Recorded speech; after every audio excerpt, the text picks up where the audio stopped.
Hello प्यारे बच्चों, क्या हाल चाल है आप सभी के। तो देखिए प्यारे बच्चों, अपने कर रहे थे राजस्थान बोर्ड की जो फिजिक्स है उसका chapter number second Gauss law and it's applications. आज अपने इसका पार्ट नंबर 8 करने जा रहे हैं। और जो अपना टॉपिक है वो प्रीवियस टॉपिक के जैसा ही है, electric field intensity due to uniformly charged hollow sphere या स्फेरिकल शेल। मतलब आप क्या कर रहे थे, गॉस लॉ की जो एप्लीकेशंस पढ़ रहे थे उसी में टॉपिक है ये वाला। प्रीवियस जो वीडियो थी उसमें आपने किया था कि जो स्फेरिकल चार्ज शीट के कारण आपने इलेक्ट्रिक फील्ड इंटेंसिटी निकाली थी किसी पॉइंट पे। अब आपको जो चार्ज है वो किसको देना है, एक होलोस्फीयर को। होलोस्फीयर को यहाँ स्फेरिकल शेल भी लिखा हुआ मिलेगा आपको कई जगह पे, ठीक है। तो अपने उसके कारण क्या निकालनी है, इलेक्ट्रिक फील्ड इंटेंसिटी निकालनी है। तो चलिए स्टार्ट करते हैं अपने आज का टॉपिक। तो देखिए ये अपना टॉपिक, इसे करते हैं स्टार्ट। अपने अपने को निकालना है, एक अपने को होलोस्फीयर गिवन है, ठीक है। और उसके कारण आपको इलेक्ट्रिक फील्ड इंटेंसिटी निकालनी है किसी पॉइंट पे। तो ये वाला जो टॉपिक है आपने जो प्रीवियस ईयर ग्रेविटेशन वाला चैप्टर पढ़ा था उसमें जो फॉर्मूले आए थे बिल्कुल उसी टाइप के फॉर्मूले इसी यानी टॉपिक में आएंगे अपने पास, ठीक है। तो वैसे ही है लगभग, और ग्राफ वगैरह सब कुछ सेम होगा उसके। वहाँ पर अपने अर्थ के कारण ग्रेविटेशनल फील्ड इंटेंसिटी निकाली थी, और यहाँ पे अपने क्या निकालना है, एक स्फीयर के कारण, क्योंकि अर्थ स्फेरिकल ही होती है। तो वहाँ तो ग्रेविटेशनल फील्ड इंटेंसिटी थी, और यहाँ पे आपके पास जो इंटेंसिटी आएगी वो आएगी इलेक्ट्रिक फील्ड इंटेंसिटी, ठीक है। तो देखिए क्या है, आपको गिवन क्या है। सबसे पहले अपने वही चीज़ देखते हैं कि जो जो चीज़ें अपने को गिवन होती है डेरिवेशन करने के लिए, कि let we have a spherical shell. एक स्फेरिकल शेल है अपने पास, यह स्फीयर है, hollow sphere, having radius capital R. उसकी रेडियस कितनी है आपको गिवन है, कैपिटल आर रेडियस है। We give plus q charge to this sphere. हम इस देखो स्फीयर को क्या करते हैं अपने, प्लस क्यू चार्ज उसको गिवन दे देते हैं उसे। आप यहाँ पे माइनस क्यू चार्ज भी उसे प्रोवाइड कर सकते हो, ये कोई दिक्कत नहीं है। लेकिन प्लस क्यू चार्ज क्यों देते हैं अपने किसी भी ऑब्जेक्ट को, क्योंकि उसके कारण डायरेक्शन दिखाने में थोड़ी आसानी रहती है। दे अपने माइनस क्यू भी सकते हैं, ये कोई ज़रूरी नहीं होता। sphere which will uniformly distributed over all the surface charge density of sphere is sigma। यानी कि जो चार्ज है वो क्या हो जाता है, उस पर यूनिफॉर्मली डिस्ट्रीब्यूटेड हो जाता है। और जो इसकी सरफेस चार्ज डेंसिटी है, मतलब यूनिट जो एरिया है उस पर कितना चार्ज है, वो आपके पास क्या है, सिग्मा चार्ज आ जाएगा, ठीक है। अब क्या है कि नाउ ए पॉइंट पी। अब आपको थोड़ा स्फीयर में दिखा देता हूँ एक बार। ये स्फीयर आपका जो आपको अंदर पिंक कलर में दिख रहा है ये वाला, ठीक है, ये स्फीयर है। इस स्फीयर की जो रेडियस है वो कितनी है, कैपिटल आर है, कैपिटल आर रेडियस है। और ये जो आपने इसको चार्ज प्रोवाइड किया है प्लस चार्ज, ये टोटल चार्ज कितना है सारे स्फीयर पे, प्लस क्यू चार्ज है। और जब आप इसको क्या करते हो, चार्ज प्रोवाइड करवाते हो, तो ये चार्ज इस पर यूनिफॉर्मली डिस्ट्रीब्यूट हो जाता है। देखो दो चीज़ें होंगी यहाँ पे, जो आपका स्फीयर है वो ये वाला जो टॉपिक है ना, इसमें आपका स्फीयर कैसा भी हो सकता है, कंडक्टिंग भी हो सकता है और नॉन कंडक्टिंग स्फीयर भी हो सकता है। तो कंडक्टिंग और नॉन कंडक्टिंग दोनों में ही चार्ज यूनिफॉर्मली डिस्ट्रीब्यूट होगा। बस जो नॉन कंडक्टिंग स्फीयर होगा उसमें क्या आ जाएगा, आपका जो चार्ज है वो अंदर भी चला जाएगा ऐसे। यानी कि जो आपका स्फीयर है, जैसे मान लो ये स्फीयर है, तो इसके ऊपर वाले सरफेस पे भी चार्ज होगा, और जो इसका अंदर वाला सरफेस है, देखो अंदर वैसे तो हवा है, होलो पार्ट है अंदर, लेकिन अंदर जो क्या होगा, सरफेस होगा, उस पर भी चार्ज होगा। क्योंकि आपको पता है कि नॉन कंडक्टिंग कोई भी अपने ऑब्जेक्ट लेते हैं तो उस पर जो चार्ज आता है वो दोनों साइड आ जाता है, ठीक है ना। दोनों साइड उस पर क्या होता है, चार्ज प्रेजेंट होता है, तो अंदर भी आ जाएगा। तो दोनों ही कंडीशन में देखो फॉर्मूले सेम ही आएंगे, वो कोई चीज़ नहीं। तो आपको चाहे तो कंडक्टिंग स्फीयर आ जाए या नॉन कंडक्टिंग आ जाए, दो होलोस्फीयर में दोनों ही आ जाएं, तो दोनों के लिए फॉर्मूला एक ही है, डेरिवेशन एक ही है, ठीक है। अब नेक्स्ट क्या है, now a point P situated at a distance small r from the sphere. अब एक पी पॉइंट अपने एज्यूम कर लेते हैं, और ये पी पॉइंट क्या है कि स्फीयर के सेंटर से स्मॉल आर डिस्टेंस पे है। We have to find electric field intensity at point capital P. यानी इस पी पॉइंट पे अपने को क्या करना है, जो इलेक्ट्रिक फील्ड इंटेंसिटी है वो फाइंड करनी है, और ड्यू टू स्फीयर के कारण, ठीक है। तो अब अपने क्या करते हैं, point P is situated at different positions. अब इसको समझो, अपने सारी कंडीशंस करेंगे। पॉइंट पी है जो, वो पॉइंट पी चार सिचुएशंस क्रिएट करता है, यानी चार पॉइंट्स हैं जहाँ पे ये सिचुएटेड हो सकता है। एक तो इस स्फीयर के आउटसाइड, जैसे इसमें एज्यूम कर रखा है मैंने भी ये पॉइंट पी है यहाँ पे, और स्फीयर के कहाँ है, आउटसाइड है, और स्फीयर के सेंटर से ये स्मॉल आर डिस्टेंस पे है। ठीक है, फिर उसके बाद सेकंड जो कंडीशन आती है वो आती है इसके सरफेस पे, भी पी पॉइंट कहाँ पे आ जाए, इसके सरफेस पे आ जाए। तो सरफेस पे आपको क्या करना पड़ेगा, जो इलेक्ट्रिक फील्ड इंटेंसिटी है वो फाइंड करनी पड़ेगी। फिर तीसरे नंबर पे पॉइंट जो आएगा ये वाला, ये पॉइंट कहाँ चला जाएगा, इसके इनसाइड चला जाएगा। मान लो कि सेंटर से ये वाला जो पॉइंट पी है यहाँ पे है, यहाँ यानी इनसाइड द स्फीयर है और स्मॉल आर डिस्टेंस पे है। और फोर्थ जो कंडीशन होगी, फोर्थ कंडीशन होगी कि अगर जो पॉइंट आपका पी है वो कहाँ हो, स्फीयर के सेंटर पर ही हो। ये इसकी चार कंडीशंस बनेंगी और चारों कंडीशन में अपने अलग अलग फार्मूला निकालेंगे इसके। ठीक है, तो वही चीज़ मैंने यहाँ पे लिखी है कि point P situated at different positions पर है। So we make a Gaussian surface, और कौन सा गॉसियन सरफेस बनाते हैं अपने, स्फेरिकल। आप यहाँ स्फेरिकल को यहाँ पहले लिख लेना, मैं इसको लिखना भूल गया था, यहाँ लिख लेना स्फेरिकल गॉसियन सरफेस। अपने कैसा सरफेस बनाएंगे, स्फेरिकल गॉसियन सरफेस बनाएंगे, हैविंग रेडियस स्मॉल आर, यानी जितनी डिस्टेंस पे है जो आपका पॉइंट, उतनी डिस्टेंस का क्या बना देंगे, उतनी रेडियस का एक स्फीयर बना देंगे। और ये स्फीयर क्या होगा, पासिंग थ्रू पॉइंट पी। अब देखो गॉसियन सरफेस आप बनाते कैसे हो, गॉसियन सरफेस किसी भी यानी पॉइंट पे जब आपको इंटेंसिटी निकालनी होती है तब गॉसियन सरफेस ड्रॉ करते हो।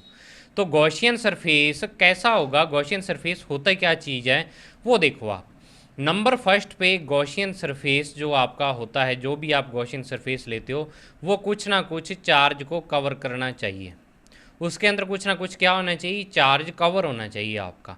जैसे मान लो आपने क्या ली थी, इनफाइनाइट लेंथ की वायर ली थी, तो वायर की लेंथ तो क्या थी, इनफाइनाइट थी। तो आपने क्या किया, यहाँ पे जो गॉसियन सरफेस क्या बनाया था, सिलेंड्रिकल गॉसियन सरफेस बनाया था, तो वो एल लेंथ का बनाया था। और वो एल लेंथ का जो सिलेंड्रिकल गॉसियन सरफेस था वो यहाँ से लेके और यहाँ तक के चार्ज को क्या कर रहा था, कवर कर रहा था, ये एल लेंथ का। तो सबसे पहली चीज़ क्या थी कि जो आपका गॉसियन सरफेस है वो क्या होना चाहिए, कुछ ना कुछ चार्ज को कवर करना चाहिए। ठीक है, तो अब यहाँ पे अगर आप मान लो इस P पॉइंट पे आपको इंटेंसिटी फाइंड करनी है, तो अब इस P से पास आउट होता हुआ आपने क्या बनाते हैं, गॉसियन सरफेस। तो इस सरफेस, ये वाला जो सरफेस है गॉसियन सरफेस है ग्रीन कलर का, तो इसके अंदर ये चार्ज बाउंड हो गया ना, इसके अंदर ही प्रेजेंट है, तो पहली कंडीशन अपनी सेटिस्फाई होगी। दूसरी जो चीज़ है वो ये है कि जो आपका गॉसियन सरफेस है वो आपने जो P पॉइंट लिया उस P पॉइंट से पास आउट होना चाहिए।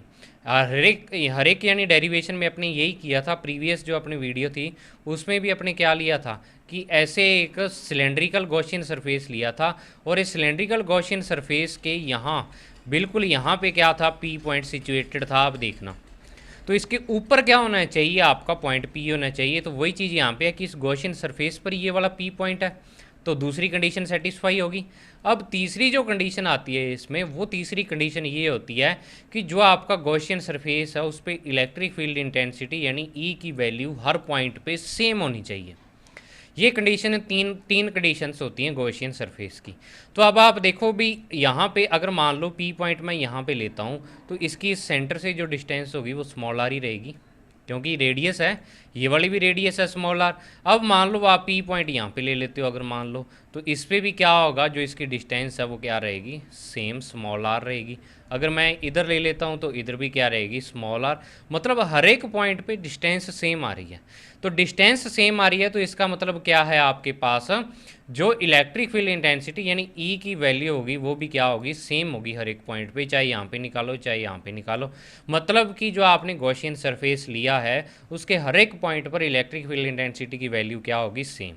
तो ये तीन चीज़ें आपको समझ में आ गई और तीनों चीज़ें ही इसमें सेटिस्फाई हो रही हैं। तो तीनों चीज़ें सेटिस्फाई हो रही हैं तो तभी अपने गॉसियन सरफेस स्फेरिकल लेते हैं। अगर कोई और ले लेते तो उसकी इस स्फीयर के सेंटर से डिस्टेंस हर टाइम सेम नहीं रहती। ठीक है, तभी अपने गॉसियन सरफेस यहाँ पे स्फेरिकल लिया हुआ है। तो वही चीज़ है कि so we make a Gaussian surface spherical having radius smaller and passing through point P। For this Gaussian surface value is intensity is same for every point and direction of E vector is outward and perpendicular to the surface. अब direction जो होगी intensity की वो क्या होगी, आपको पता है कि जो प्लस Q चार्ज होता है, प्लस चार्ज के कारण इलेक्ट्रिक फील्ड इंटेंसिटी की डायरेक्शन क्या होती है, आउटवर्ड होती है। तो आउटवर्ड होगी यहाँ इससे अगर अपने क्या करें, ये वाली डायरेक्शन देखें तो ये वाली डायरेक्शन क्या है, आउटवर्ड है, तो इलेक्ट्रिक फील्ड इंटेंसिटी की डायरेक्शन आउटवर्ड है। और इस पॉइंट पे ये वाला जो ई वेक्टर है ये परपेंडिकुलर है। अब परपेंडिकुलर कैसे है कि अगर आप इस पी पॉइंट पे एक टेंजेंट ड्रॉ करो तो ये टेंजेंट के साथ ई वेक्टर क्या बनाएगा, 90 डिग्री का एंगल बनाएगा। इसका मतलब क्या है, इसकी डायरेक्शन क्या है, परपेंडिकुलर है, हमेशा सरफेस के परपेंडिकुलर रहती है। अगर आप यहाँ पे इसकी डायरेक्शन दिखाना चाहो ई वेक्टर की तो वो आउटवर्ड होगी, ऐसे ये ई वेक्टर की डायरेक्शन आ जाएगी। अब आप इस पे क्या करो, टेंजेंट ड्रॉ करो, तो टेंजेंट और आपका ई वेक्टर के बिटवीन जो एंगल आएगा वो कितना होगा, आपके पास 90 डिग्री का एंगल आ जाएगा। ठीक है, तो हर एक पॉइंट पे पी ई वेक्टर की डायरेक्शन क्या होगी, perpendicular to the surface and outward, outward direction होगी। अब देखो अपने अलग अलग कंडीशंस लेते हैं कि जब पॉइंट आपका डिफरेंट डिफरेंट सिचुएशंस में है। तो पहला क्या है, पहला जो पॉइंट है वह आपका वो है कि point is situated outside from the sphere. जब आपका पॉइंट क्या हो, स्फीयर से आउटसाइड सिचुएटेड हो। ठीक है, यानी कि ये वाला जो डायग्राम है ये आउटसाइड के लिए है। तो आपका पॉइंट P यहाँ पे प्रेजेंट है, इस P पॉइंट आउटसाइड है। अब यहाँ पे जो स्मॉल r है वो P पॉइंट की इसके सेंटर यानी यहाँ पे O पॉइंट लिख लेना आप, O से डिस्टेंस है, यानी OP जो डिस्टेंस है वो स्मॉल r है, और जो ये वाली डिस्टेंस है ये क्या है, आपकी कैपिटल R है।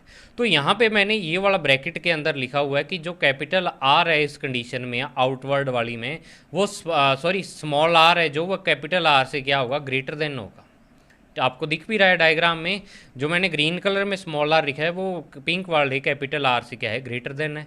तो कई बार आपको एग्जाम में सीधा ना दे के ऐसा दे देते हैं। आपको क्या गिवन होगा, आपको होगा कि जो पी पॉइंट है वो इस कंडीशन को सेटिस्फाई करता, आपको ये कंडीशन देंगे, ये ऊपर वाली थ्योरी नहीं देंगे आपको। ठीक है, आपसे पूछ लेंगे कि find the electric field intensity eight A point P when condition is capital R is greater than sorry small r is greater than capital R। तो इसका मतलब आपको पता होना चाहिए भी इस कंडीशन में जो अपना P पॉइंट होता है वो क्या होता है, स्फीयर के आउटवर्ड प्रेजेंट होता है। क्या होता है, स्फीयर के आउटवर्ड प्रेजेंट होता है। तो अब देखो अपने क्या करते हैं कि in this condition we take a small area element ds, यानी इस कंडीशन में अपने क्या करते हैं, स्फीयर पर एक स्मॉल एरिया एलिमेंट ले लेते हैं, और उस स्मॉल एरिया एलिमेंट क्या होता है, ds होता है।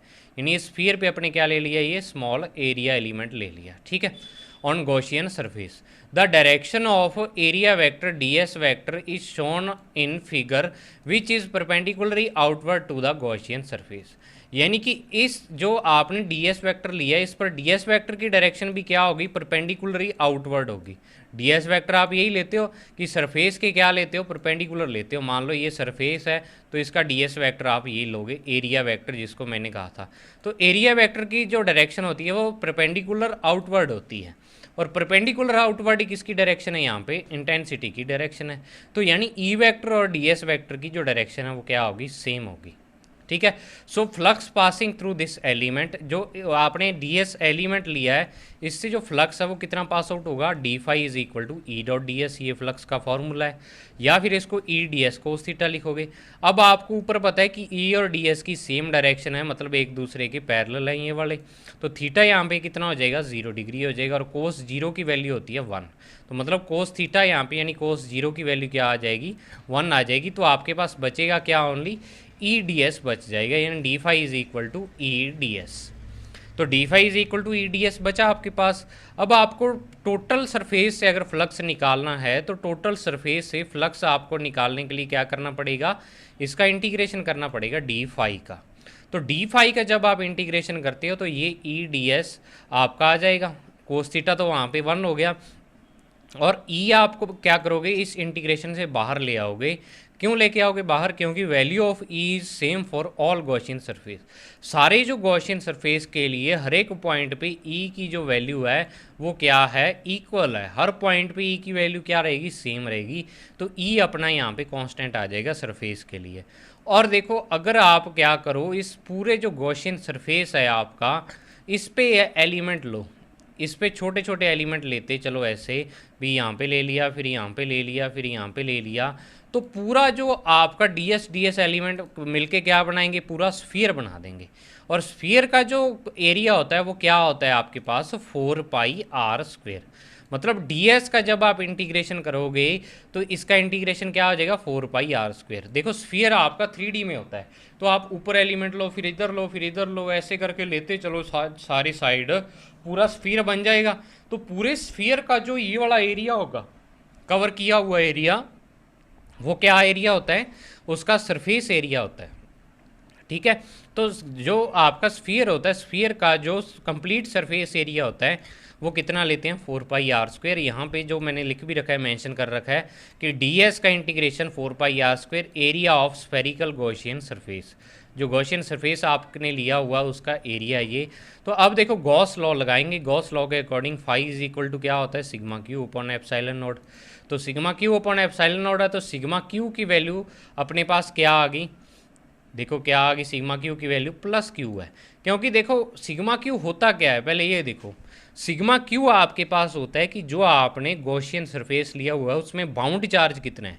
तो अब आप देखो ऊपर यहाँ पे भी जो आपका गॉसियन सरफेस है, ये वाला गॉसियन सरफेस है, इसके अंदर अंदर कितना चार्ज प्रेजेंट है, ये तो पूरे स्फीयर का चार्ज ही है। तो पूरे स्फीयर पर जो चार्ज था वो कितना था, प्लस क्यू था। तो मतलब यहाँ पे जो सिग्मा क्यू की वैल्यू आएगी वो प्लस क्यू आएगी। ठीक है, तो आपके पास जो सिग्मा क्यू की वैल्यू प्लस क्यू आ गई, तो फाई की वैल्यू आपके पास आ गई क्यू बटा एप्सिलॉन नॉट। अब आपने ऊपर फाई निकाला था, जो अभी ऊपर वैल्यू निकाली है वो तो आपके पास थी ई इंटू 4πr²। पर अपने पास जो फाई की वैल्यू आ रही है क्यू अपॉन एप्सिलॉन नॉट, तो गॉस लॉ लगाएंगे। तो और गॉस लॉ में दोनों साइड वैल्यूज़ क्या कर देंगे, पुट कर देंगे। तो वैल्यूज़ जब आप पुट करोगे तो देखो आपके पास क्या आएगा, E into 4πr² Q upon epsilon not के इक्वल आ जाता है। ठीक है, तो अब यहाँ से ई की वैल्यू फाइंड करनी है, तो 4πr² को इसके अपॉन में ले जाओ, तो आपके पास वैल्यू आ जाएगी Q upon 4π epsilon not r²। अब देखो जो आपकी बुक है, राजस्थान बोर्ड की बुक, उसमें ये फॉर्मूला इतने तक ही दिया हुआ है, लेकिन मैंने इसको थोड़ा सा और सेट कर दिया। देखो यहाँ पे 1/4π एप्सिलॉन नॉट आ रहा है, ऊपर अगर 1 मानूँ तो ये 1/4π एप्सिलॉन नॉट है, और इसको अपने लिखते हैं k। ठीक है, तो ये जो आपके पास इंटेंसिटी आएगी ये आ जाएगी E is equal to KQ बटा में r²। KQ अपॉन क्या आ जाएगा, r² आपके पास इंटेंसिटी की वैल्यू आ जाएगी, which is the value of intensity, जो मैंने लिख रखी है यहाँ पे।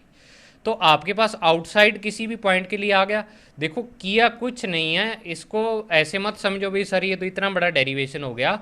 आप ये चीज़ देखो, बस गॉस लॉ लगाया। गॉस लॉ क्या कहता है अपने को, जो फाई होता है वो ई डी एस के इंटीग्रेशन के इक्वल होता है, और वो किसके इक्वल होता है, sigma Q upon epsilon naught. तो पहले अपने ई डॉट डी एस की वैल्यू निकाल ली, और फिर अपने किसकी निकाल ली, sigma Q upon epsilon naught, और दोनों को क्या कर दिया, इक्वल पुट कर दिया। तो ये अपने पास इंटेंसिटी की वैल्यू आ जाएगी। अब बात आती है यहाँ पे एक और, कि value of intensity in the form of sigma. Sigma की फॉर्म में आपको इंटेंसिटी यानी ई की वैल्यू निकालनी है। ठीक है, तो अब सिग्मा होता क्या है पहले वो देखो, फिर अपनी इंटेंसिटी निकालते हैं। तो सिग्मा आपके पास जो होता है वो होता है चार्ज ऑन यूनिट एरिया, यानी यूनिट एरिया पर चार्ज की वैल्यू होती है सिग्मा। तो अब आपको पता है कि जो टोटल स्फीयर आपका 4πr² उसका एरिया है, तो 4πr² एरिया पर जो चार्ज होगा वो कितना आ गया, क्यू आ गया, कैपिटल क्यू आपके पास क्या आ गया, पूरे स्फीयर पर चार्ज है। तो यूनिट एरिया पर चार्ज निकाल रहे हैं, तो इसके सरफेस एरिया को आप इससे डिवाइड कर दो, तो जो आपके पास सिग्मा आ जाएगा वो आ जाएगा 4πr², क्यू अपॉन 4πr²। ठीक है, तो अब यहाँ से अगर मैं क्यू की वैल्यू निकालना चाहूँ, क्यू की वैल्यू क्यों निकालना चाहूँगा, क्योंकि क्यू की वैल्यू निकाल के आप पुट करोगे तो क्यू की वैल्यू यहाँ से इसका मल्टीप्लाई हो जाएगा 4πr² से, सिग्मा इंटू 4πr² आ जाएगा। तो अब ऊपर आप क्या करोगे, यहाँ पे क्यू की वैल्यू पुट कर दोगे। क्यू की वैल्यू पुट करोगे, तो क्यू की वैल्यू पुट करोगे जब आप, तो क्या आ जाएगा आपके पास, के इंटू में सिग्मा इंटू 4πr² अपॉन में स्मॉल r², ये आ गया। अब के को दोबारा आप क्या लिख दो, जो ऊपर आपने लिखा था 1/4π एप्सिलॉन नॉट। तो यहाँ पे क्या हो जाएगा, 4π से ये वाला 4π कैंसिल, तो जो आपके पास ई की वैल्यू आएगी इन द फॉर्म ऑफ सिग्मा, वो आपके पास ये वाली आ जाएगी, यानी सिग्मा r² और अपॉन में एप्सिलॉन नॉट स्मॉल r²। ये आपके पास इंटेंसिटी की value in outside the sphere in the form of sigma आ गई है। ठीक है, सिग्मा की फॉर्म में इंटेंसिटी की वैल्यू आ गई आपके पास। अब नेक्स्ट जो बात आती है वो बात आती है कि when point is situated on the surface of sphere, यानी अब ये पॉइंट क्या होगा, अंदर की ओर आना स्टार्ट हो जाएगा। मतलब ये अब पी पॉइंट अब कहाँ पे आ गया, इस पॉइंट पे आ गया। तो अब जो स्मॉल आर होगा, ये ग्रीन वाला इतना ही पार्ट होगा, ये स्मॉल आर की वैल्यू होगी, मतलब इस ओ पॉइंट से लेके और इसके सरफेस तक। तो अब इस कंडीशन में ये वाला स्मॉल आर और ये वाला कैपिटल आर इक्वली हो जाएंगे, क्योंकि ये भी रेडियस बन रही है स्फीयर की और ये भी रेडियस है। तो मतलब इस कंडीशन में क्या होगा, स्मॉल आर और कैपिटल आर इक्वल हो जाएंगे। तो अपने बस कुछ नहीं करना, जो ऊपर अपने पास इंटेंसिटी के दो फॉर्मूले आए हैं, एक तो ये आया है के की फॉर्म में और ये आया सिग्मा की फॉर्म में। दोनों फार्मूलाज में आप क्या करो, इक्वेशन 4 वाला फार्मूला, यहाँ इक्वेशन आप क्या लिख देना, 4 लिख देना, ठीक है। इसको इक्वेशन नंबर 4 दे देना, ये इक्वेशन नंबर 3 दे देना आप। तो इक्वेशन 4 और 5 जो मैंने यहाँ पे लिखी हुई है वो देखो क्या है, स्मॉल आर की जगह आप कैपिटल आर पुट कर दोगे तो देखो एक फार्मूला तो आपके पास बनेगा के Q upon capital R square, जो ऊपर वाला स्मॉल आर था उसमें कैपिटल आर पुट कर दिया। और दूसरे फार्मूले में जब आप स्मॉल आर की जगह कैपिटल आर पुट करोगे तो आपके पास बनेगा sigma capital R square upon epsilon not capital R square. तो आर स्क्वायर से आर स्क्वायर कैंसिल, तो ये आ जाएगा सिग्मा अपॉन में एप्सिलॉन नॉट। एक फार्मूला आपके पास इंटेंसिटी का ये वाला बन जाएगा। समझ में आया फार्मूला? तो ये फार्मूला बन गया। अब नेक्स्ट थर्ड जो कंडीशन आती है, थर्ड कंडीशन आती है अपने पास कि जब आपका पॉइंट क्या हो, इनसाइड द स्फीयर प्रेजेंट हो, when point is situated inside the sphere. यानी इस कंडीशन में देखो क्या होगा, ये वाला पी पॉइंट है जो मैंने ये वाला ड्रॉ कर रखा है, तो इसकी डिस्टेंस स्मॉल आर है और ये वाली डिस्टेंस जो पिंक कलर में है ये कैपिटल आर है। तो इस कंडीशन में देखो क्या हो गया, आपके पास जो स्मॉल आर की वैल्यू है वो लेस देन होगी कैपिटल आर से।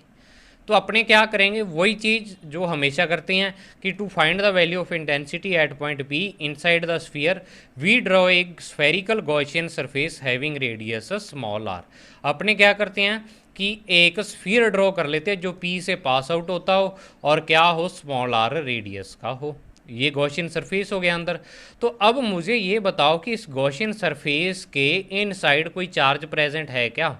चार्ज तो रह गया बाहर, यहाँ तो कोई चार्ज नहीं है। तो जब यहाँ पे चार्ज ही नहीं है, क्यू की वैल्यू 0 है, तो आपके पास ई की वैल्यू भी क्या आ जाएगी, 0 आ जाएगी। यहाँ पे एक चीज़ और आपको करनी है, देखो क्यू की वैल्यू 0 तो ई की वैल्यू 0। अब नेक्स्ट देखो, नेक्स्ट चीज़ क्या है, आप इसके लिए ये वाला फॉर्मूला नहीं लगा सकते बी के क्यू बटा आर स्क्वायर, ये ओनली आउटसाइड के लिए था, इनसाइड के लिए ये वाला फॉर्मूला नहीं लगा सकते। तो मैं यहाँ पे डिटेल में आपको बता रहा हूँ कि ई की वैल्यू 0 कैसे होगी, ठीक है ना। ऐसे नहीं भी आप कहोगे भी सर क्यू की वैल्यू यहाँ 0 पुट कर देते हैं तो ई की वैल्यू 0 हो जाएगी, हो तो जाएगी लेकिन प्रॉपर मेथड नहीं है, सही मेथड नहीं है वो वाला, ठीक है। तो अब ई की वैल्यू 0 क्यों होती है अंदर, वो देखो कि अपने क्या करते हैं, गॉसियन सरफेस में कोई चार्ज प्रेजेंट नहीं है, यही है कि inside the Gaussian surface no charge is present, so flux through passing through from this surface. तो अब इस सरफेस से जो फ्लक्स पास आउट होगा वो फ्लक्स कितना पास आउट होगा, phi is equal to E dot D s is equal to sigma Q upon epsilon nought, ये फ्लक्स होगा। तो अब फाई की वैल्यू आपके पास क्या आ जाएगी, 0 आ जाएगी। किस कारण आएगी, क्योंकि सिग्मा क्यू 0 है। सिग्मा क्यू यहाँ पे यानी जो आपका गॉसियन सरफेस है उसके अंदर चार्ज कितना है, 0 है। तो जब गॉसियन सरफेस के अंदर चार्ज 0 है, यहाँ पे वैल्यू 0 पुट करोगे तो इन दोनों की वैल्यू ही क्या आ जाएगी, 0 आ जाएगी। तो फाई की वैल्यू भी 0 और ई डॉट डी एस की वैल्यू भी आपके पास क्या आ गई, 0 आ जाएगी, ठीक है। तो अब यहाँ पे क्या है कि जब आपके पास E D S cos theta, इसको लिखोगे 0 के इक्वल, तो कोस थीटा की अगर मान लो वैल्यू अगर आप यहाँ पे लिखना चाहो तो कोस थीटा यहाँ पे ई और डी एस क्या है, पैरेलल है एक दूसरे के, तो थीटा 0 डिग्री हो जाएगा और थीटा 0 हो जाएगा तो क्या हो जाएगा, ई डी एस बचेगा, ई को बाहर ले लोगे और ये 4 पाई आर स्क्वायर आ जाएगा, ठीक है। अब आपको पता है कि जो स्फीयर का सरफेस एरिया वो तो 0 हो नहीं सकता, इसका मतलब कि इसकी वैल्यू 0 है, ई। अब अगर इतने झंझट में आप नहीं पढ़ना चाहते, देखो प्रॉपर मेथड तो इसका यही है, लेकिन अगर आप इतने झंझट में पढ़ना नहीं चाहते तो आप क्या लिखोगे, यहाँ सिंपल सी एक लाइन लिख देना, क्या लिखोगे कि because inside the sphere charge is 0, so charge is the 0 then no electric field present then the value of electric field intensity is equal to 0, ठीक है। आप डायरेक्ट लिख सकते हो, नहीं गलत होगा। ये तो थोड़ा सा डिटेल्ड मेथड मैंने बता दिया, लेकिन आप डायरेक्ट लिखो, मैं आपको यही कहता हूँ, इसमें कंफ्यूज मत होना आप। अब नेक्स्ट फोर्थ पॉइंट जो है, फोर्थ पॉइंट क्या है कि when point is situated at the centre of the sphere. तो अब मान लो कि जो आपका पॉइंट है वो स्फीयर के सेंटर पे हो, मान लो यहाँ पे हो, तो सेंटर पे बताओ चार्ज है क्या कोई स्फीयर के? तो सेंटर पे जब चार्ज ही नहीं है तो क्यू की वैल्यू ज़ीरो है, तो ई आपका क्या होगा, ज़ीरो होगा। तो सेंटर पे भी ज़ीरो हो जाएगा। तो आप देखो यहाँ पे कि जो आपका गॉसियन सरफेस है, आप स्फीयर ले रहे हो, सॉरी हॉलो स्फीयर, उसके ओनली आउटसाइड और सरफेस दो पॉइंट पे इंटेंसिटी की वैल्यू मिल रही है, बाकी दो पॉइंट पे ज़ीरो आ रही है।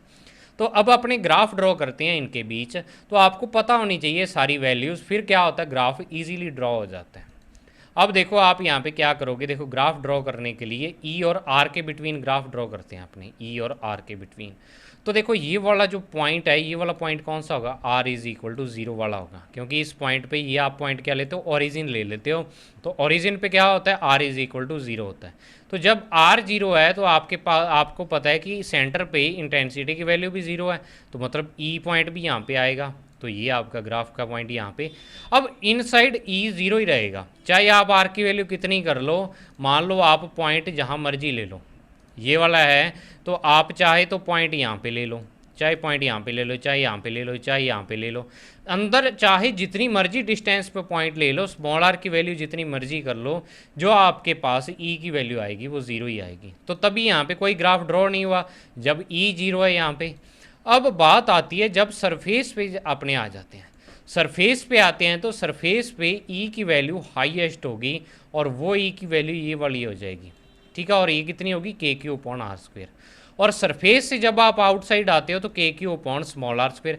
अब देखो हाईएस्ट वैल्यू इंटेंसिटी की होती है सरफेस पे। जब आप सरफेस से दूर जाना स्टार्ट करते हो तो आपको पता है आर की वैल्यू क्या हो जाती है, इंक्रीज होना स्टार्ट हो जाती है। और आर की वैल्यू अगर इंक्रीज होगी तो ई की वैल्यू आपको पता है इस फॉर्मूले से, आर जब अपॉन में है तो ई की वैल्यू नीचे आएगी, डिक्रीज होगी। मतलब आर की जो मिनिमम वैल्यू है, स्मॉल आर की जो मिनिमम वैल्यू है वो कितनी है, कैपिटल आर की इक्वल है। तो मिनिमम वैल्यू पर जो ई की वैल्यू होगी मैक्सिमम होगी। तो अगर आपसे ये पूछ लें कि on which point the electric field intensity is highest for hollow sphere, तो हाईएस्ट इंटेंसिटी किस पॉइंट पे होगी, सरफेस वाले पॉइंट के लिए हाईएस्ट वैल्यू होगी। और इंटेंसिटी की वैल्यू ज़ीरो कहाँ पे होगी, जब आर आपका क्या हो जाएगा, इनफाइनाइट। मतलब ये आपका ग्राफ क्या होगा, यहाँ पे इसके आपके एक्सिस के पैरेलल चलना स्टार्ट हो जाएगा। तो ये इसका आता है ग्राफ। पहले वाला ये वाला इनसाइड को दिखा रहा है, ये सरफेस को, और ये आउटसाइड को दिखा रहा है ग्राफ। तो ये था भी आपका आज का टॉपिक, जो था electric field intensity due to hollow sphere. अब आपका चैप्टर लगभग 60-70% कंप्लीट हो चुका है, थोड़े से टॉपिक बचे हैं। नेक्स्ट जो टॉपिक है बिल्कुल इसी पर बेस्ड है। आज वाला टॉपिक मेन है स्फीयर में, तो ये वाला स्फीयर वाला समझ आ गया तो आपको आगे वाले भी स्फीयर वाले टॉपिक है वो समझ में आ जाएंगे। तो इसको अच्छे तरीके से करें, लिख लिख के देखें, और चैनल को शेयर और सब्सक्राइब करते रहें। और पीडीएफ नोट्स के लिए आप टेलीग्राम चैनल ज्वाइन करें, RBSC physics notes Telegram app को डाउनलोड करके, और उसमें सर्च कर लें RBSC PHYSICS NOTES, बीच में आपको कोई गैप नहीं देना है, ठीक है। तो उसके लिए आप टेलीग्राम चैनल ज्वाइन कर लो। और मैंने एक डिस्कशन ग्रुप भी बनाया है, उसी टेलीग्राम चैनल में मैंने मैसेज पिन कर रखा है, ऊपर मैसेज आपको दिखेगा, उस मैसेज पर ओके करना, तो वहाँ आपको लिंक मिल जाएगा दूसरे चैनल का जो मैंने डिस्कशन के नाम से बना रखा है। उस चैनल की खासियत ये है कि आप वहाँ पे जो भी आपके जो डाउट्स हैं वो मुझसे शेयर कर सकते हो। उन डाउट्स पर मैं अलग से वीडियो बना के आपके डाउट क्लियर कर दूंगा। हाँ, ग्रुप में मैं उसको क्लियर नहीं कर सकता डाउट को, क्योंकि मैसेज बहुत हो जाते हैं, बहुत सारे स्टूडेंट उसमें ऐड हैं। तो आप भी उसमें ऐड हो और अपने डाउट्स को मेरे साथ शेयर कर लो। मैं उसके लिए उस जो अलग से वीडियो बनाऊंगा उसमें वो सारे डाउट ले आऊँगा, उसको देख लिया करूँगा। तो मिलते हैं नेक्स्ट वीडियो में, तब तक के लिए thank you, have a nice day.